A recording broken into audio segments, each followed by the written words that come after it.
Hello, team owners. This is previews week 7 in the USFL 16 team league. Here we go. We're going to start with the game of the week. That's going to be the Panthers versus the Express. Kenneth Beatty's Panthers go into LA to play El Briscoe's Express. Panthers find themselves 3-3. Express 5-1. This game's going to be short and sweet, guys. Everybody plays on Sunday. Key for the Panthers is, will Ezekiel Elliott be Ezekiel Elliott? If he is, and he feels his roster full, he has a shot, and I think that this will be the game of the week, and that the Panthers will come out on top and tighten things up in both the Central Division and the Pacific Division. Game of the week, Panthers versus the Express. Moving on up to the upset of the week. Outlaws go to the Wranglers. Ian Brown's team 5-1. Outlaws. Kevin Wranglers 3-3. This game is even in Vegas. Thomas is back for the Wranglers. A little Minshew madness mixed in for the Wranglers. I think it gives them a win here in the upset. Wranglers over the Outlaws in this one is my prediction. Outlaws have a solid team, no doubt about it.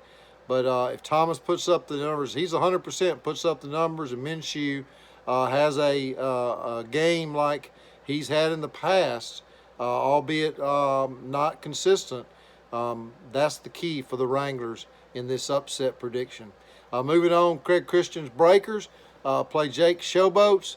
Showboats are favored by 1. Breakers down on their luck at 1-5. Showboats 3-3, trying to hang in the South. When you have Gallup and Evans and Mike Williams on your bench, you've got a pretty good team. That's what the Showboats have, very solid team. My question is, does Aaron Rodgers show up for the Breakers? If Aaron Rodgers has the game he's capable of having this coming week, if he does, I think the Breakers steal this one from the Showboats on the road. Moving on, Jose Plaza's Generals face the Bulls. Steve Miller coming off a big win. This game is even. 0.1 point separates these two right now. 10 players for the Bulls versus 9 players for the Generals as the current roster is set. I'm going to give this one to the Bulls. 0.1 points. Your head coach, even if you pick a losing head coach, he's almost always going to score something. Jose Plaza doesn't want to give up any of his bench, and that's fine. He'll be taking that chance in such a close game. Generals and Bulls, an exciting one to watch. Next game has become now a rivalry game. I think I'm going to put this on the schedule every year. The Stars and the Stallions, Michael Summers and Chris Flame. Chris lost the last game last week, the Stallions, in an upset. He went to 5-1.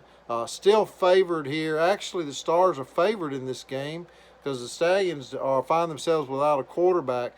There are a couple in the waiver pool. We'll see what Chris does, what adjustments are made there.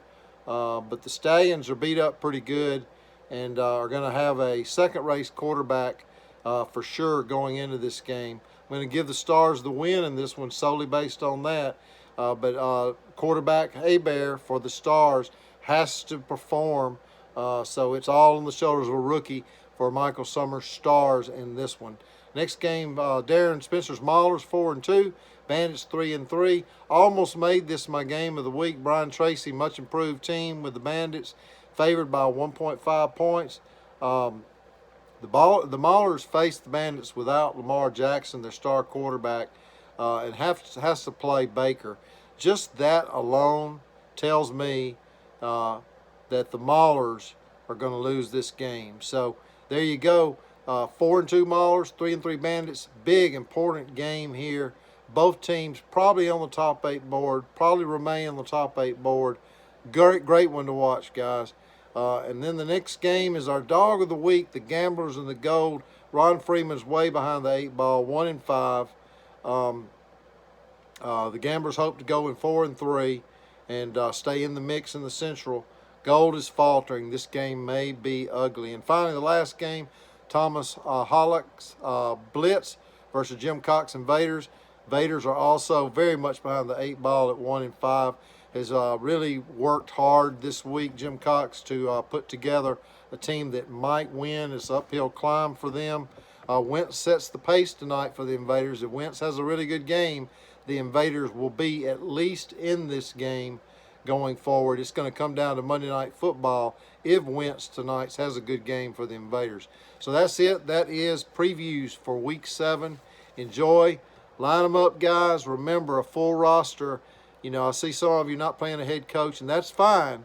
You may not want to give up your bench players, but I set things up in the settings to where that head coach usually scores at least 0.02 points unless the head coach loses badly. So if you're going to shop a head coach, you know, just make sure it's not a team that head coach of a team that is possibly going to have a blowout, and you can score a couple of tenths of a point, maybe even 0.5 points could be the difference maker. Good luck, everyone.